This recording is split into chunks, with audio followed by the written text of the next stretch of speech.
Bienvenidos amigos. Vamos a realizar una entrevista con Lorenzo Peña, quien es profesor honorario del Consejo Superior de Investigaciones Científicas en Madrid.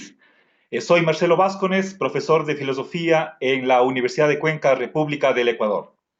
El motivo de esta entrevista es el conocer los detalles de un libro que ha publicado Lorenzo Peña recientemente, cuyo título es Visión Lógica del Derecho, que está publicado en Madrid por la editorial Plaza y Valdés. Bienvenido, Lorenzo. ¿Quieres decir unas palabras a quienes nos miran? Bueno, pues encantadísimo de tener esta conversación contigo, Marcelo, y, y con todos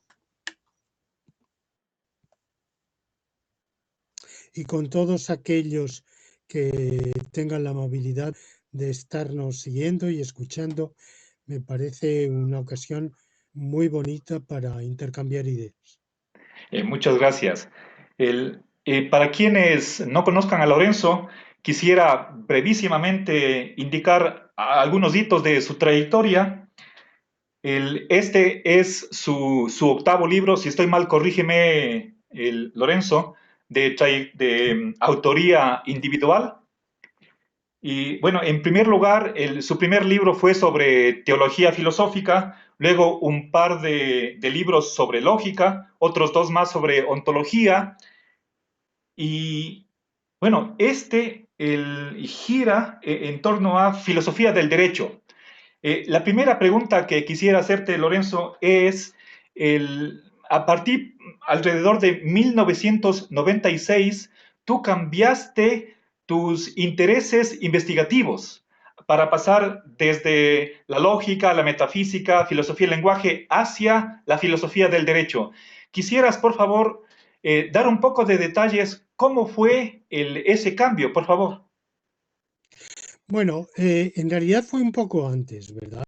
Digamos que en el año 96 es el momento del gran viraje temático, pero yo en realidad desde, qué sé yo, el año 93, 94, ya venía orientándome preferentemente a los temas de lógica deóntica. Vamos a ver, cuando yo hice mi tesis doctoral, la primera, la filosófica, en Bélgica en el año 1979, elaboré ahí un sistema de, de lógica gradualista para consistente. Yo la llamé lógica gradualista contradictorial, y esa lógica era el núcleo de todo un programa amplísimo de filosofía.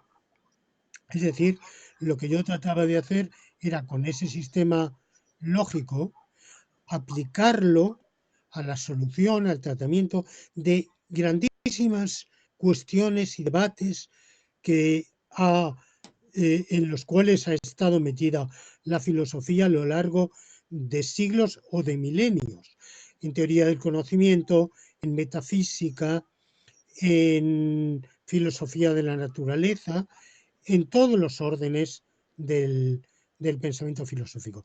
Y también relacionarlo con estudios de historia de la filosofía, porque evidentemente esas ideas no salían de la nada, sino que tenían un entronque con un pasado, eh, con algunos filósofos mayor cercanía, con otros filósofos menor cercanía, o según en qué cosas, pero esa vinculación era constante. Bueno, ese programa amplísimo era tal cual irrealizable. Bastaría una vida humana para llevarlo a cabo. Ujú. Sería necesario tener varias vidas y quizás no se acabaría nunca. Bueno, entonces yo empecé a desarrollar eso, como tú dices, por circunstancias un poco de la docencia. El primer libro que publiqué en Quito fue el de Teología Filosófica, la con los supuestos en Dios, cuyo título ya remite a las ideas de Nicolás de Cusa. Así es. y luego escribí también en Quito, aunque luego lo completé en España, El ente y su ser, un estudio lógico-metafísico, que seguramente es mi principal obra filosófica, a pesar de lo que he escrito después. Escribí otro libro más de metafísica, escribí 2 libros de lógica matemática. Trabajé mucho, sobre todo mis 3 ramas principales fueron filosofía del lenguaje, metafísica y lógica. Bueno, entonces yo escribí una serie de trabajos de eso y llegó un momento en que yo me planteé el problema, también complementariamente, un poco en incisos o en momentos de interrupción o de complementario. Escribí un montón de trabajos de historia de la filosofía, sobre Platón, sobre Nicolás de Cusa, sobre Abelardo, también fue otro de mis trabajos que hice en Quito, en fin, sobre Leibniz, sobre una serie de autores. Un poco sobre Aristóteles, aunque no es un autor que yo haya trabajado mucho, pero también escribí sobre él, sobre Hegel, porque yo había sido en mi juventud muy hegeliano y aunque en mi época madura he trabajado poco sobre Hegel, pero también escribí un trabajo. Y llegó un momento en que estaba en una encrucijada, en la cual me di cuenta de que si yo quería seguir desarrollando todo ese ambiciosísimo programa, no acabaría nunca. Y en realidad el tiempo pasaba, yo tenía ya más de 50 años y llegaba el momento de decir voy a, voy a centrarme en algo. De todo eso voy a centrarme en algo. Entonces, ¿en qué me voy a centrar? Podría centrarme, como en lo que más había trabajado era la metafísica, podía centrarme en metafísica y seguir desarrollando esas mismas ideas o seguir debatiendo al infinito con quienes sostenían ideas diversas. Por ejemplo, yo había defendido un realismo de los universales. Bueno, pues podía seguir argumentando, dando nuevos argumentos a favor de ese realismo de los universales, criticando las posiciones nominalistas.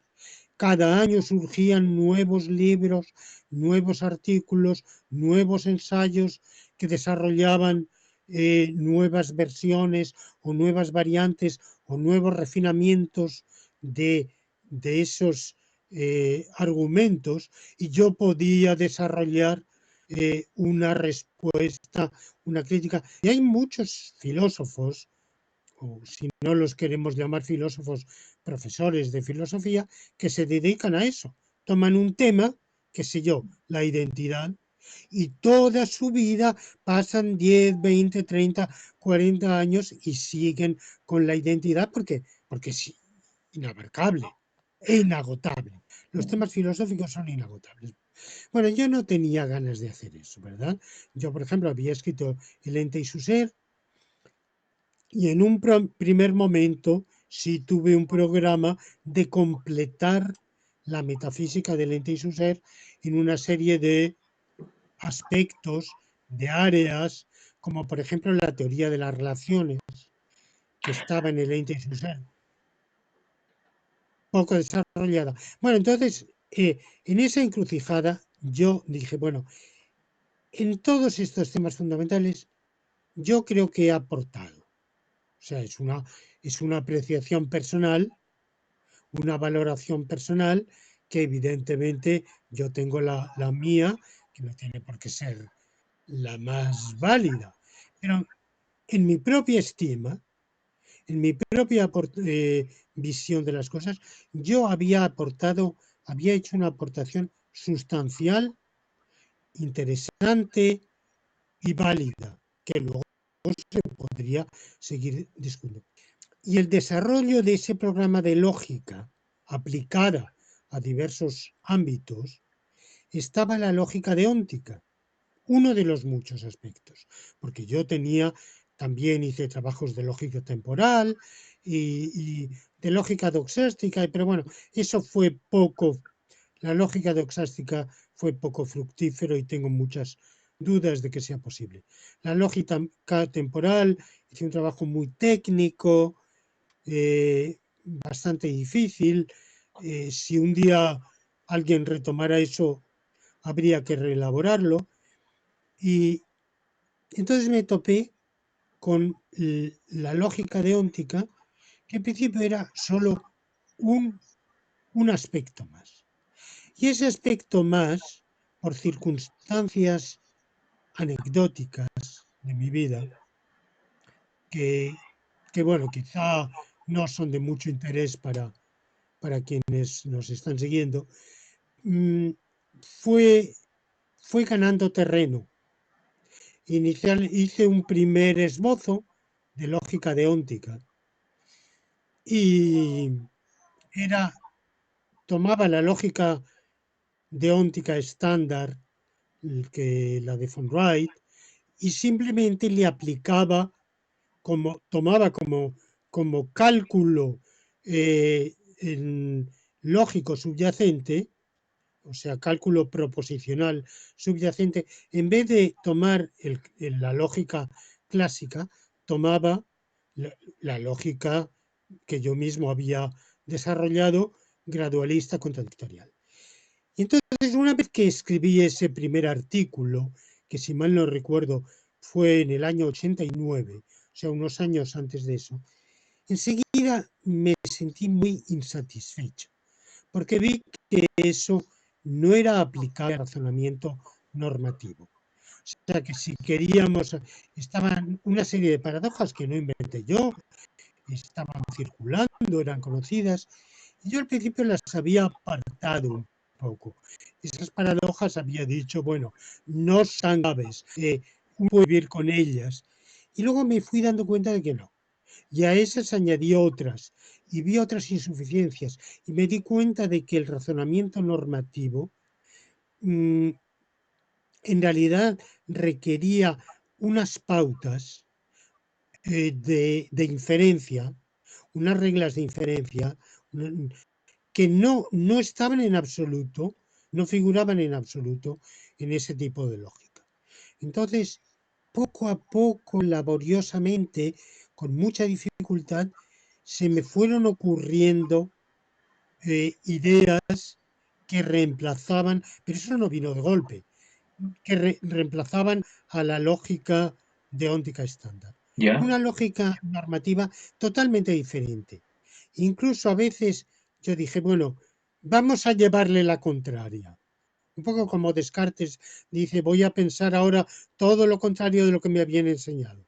A ver qué pasa. Bueno, pues yo dije, vamos a llevarle la contraria. Por ejemplo, en la lógica deóntica estándar, si es obligatorio A y es obligatorio B, entonces es obligatorio A y B. Pero eso ante esos problemas. Entonces dije, vamos a pensar lo contrario. Vamos a pensar que si es lícito A y es lícito B, es lícito A y B.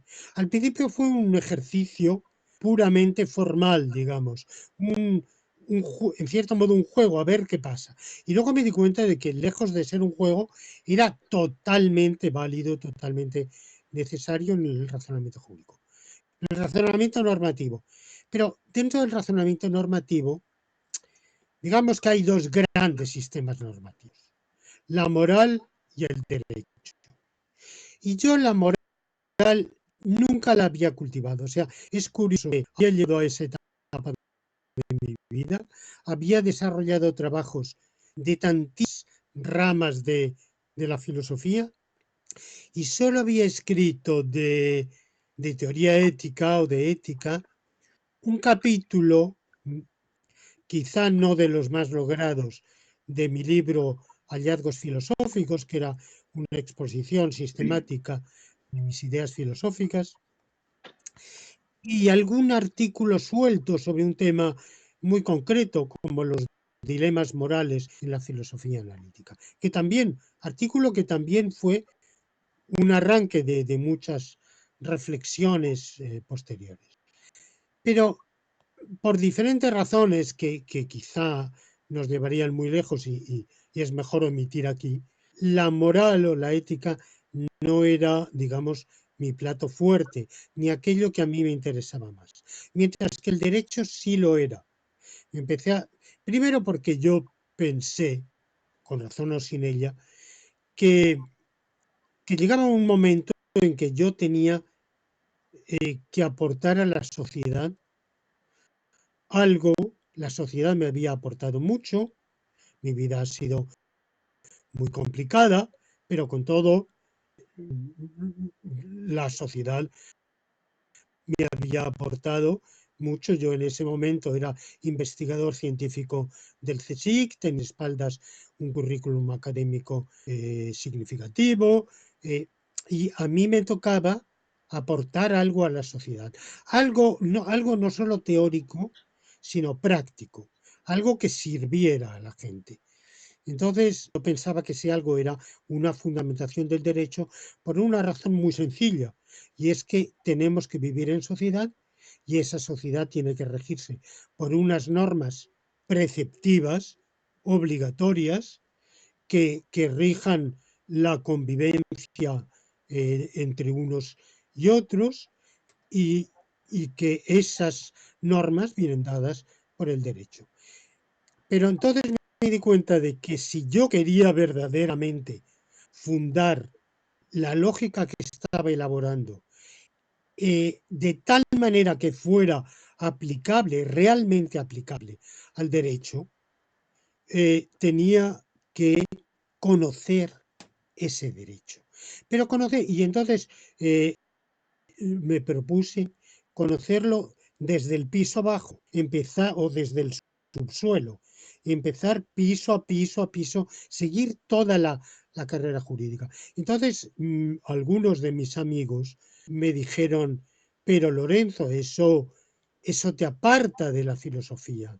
Eso significa que tú te vas a dedicar a estudiar montones de temas que serán muy interesantes, pero tú tienes una vocación filosófica y ahora te vas a tener que estudiar el derecho civil y el penal y el mercantil y el tributario y el proceso administrativo. O sea, un montón. Yo dije sí, pero es el precio a pagar, porque la alternativa que sí me ofrecía era hacer, por ejemplo, una maestría de este tipo de maestrías que son un cursillo, unos cursillos para tener pues un barniz. Hubiera permitido tener un barniz y decir algo con alguna apariencia de conocimiento. Pero yo sé muy bien que igual que en filosofía también es posible adquirir un barniz. Hay gente que ha seguido unos cursillos, un barniz, sabe 3 o 4 cosas de Kant, ha oído hablar de Habermas y cree que sabe filosofía. Pero en realidad para saber filosofía hay que seguir toda la carrera y estudiar toda la filosofía antigua, la medieval, la moderna, la contemporánea, el conocimiento, todas las asignaturas. Entre ello, materia agradabilísima y, y muy entretenida, y materia más aburrida, porque no todo, hay que hincar el codo y hay que pasar por todo eso. Esa materia más aburrida, al final no es tan aburrida. O sea, al final uno le acaba viendo el sentido cuando lo entroncas con el conjunto. Bueno, pues yo también, cuando me puse con el derecho, dije, bueno, hay partes que no me atraían nada, qué sé yo, el derecho mercantil, todas las cuestiones, digamos, de dinero, me atraían poco, la verdad. El derecho financiero y tributario, ¿no? Luego vi que todo, absolutamente todo, incluyendo eso, tenía un lado conceptual extremadamente interesante, desafiante. Y es, yo diría, bueno, es una apreciación personal, claro, que tiene que ver en parte con mi trayectoria, con mi biografía, pero yo diría, de todas las áreas del saber, las dos que se parecen más entre sí son derecho y filosofía. A pesar de todas, son muy diferentes. El derecho trabaja con un material que de todos modos son las leyes. La filosofía es más puramente conceptual.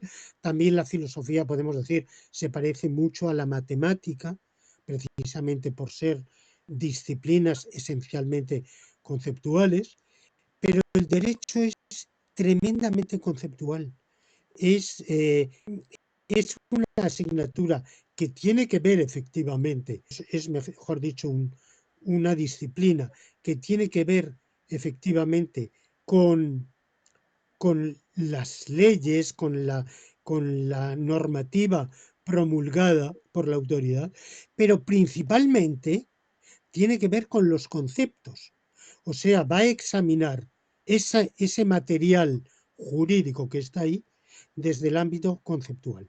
Y ese ha sido el arranque de pues todo un cambio en la continuidad, porque con todo, entre esta nueva trayectoria mía a partir de que se concretó, sobre todo en el año 97-98, es el momento decisivo de abrazar la orientación jurídica, pero como se ve en trabajos posteriores, yo he vuelto a fundamentar la filosofía jurídica en la metafísica y en la lógica.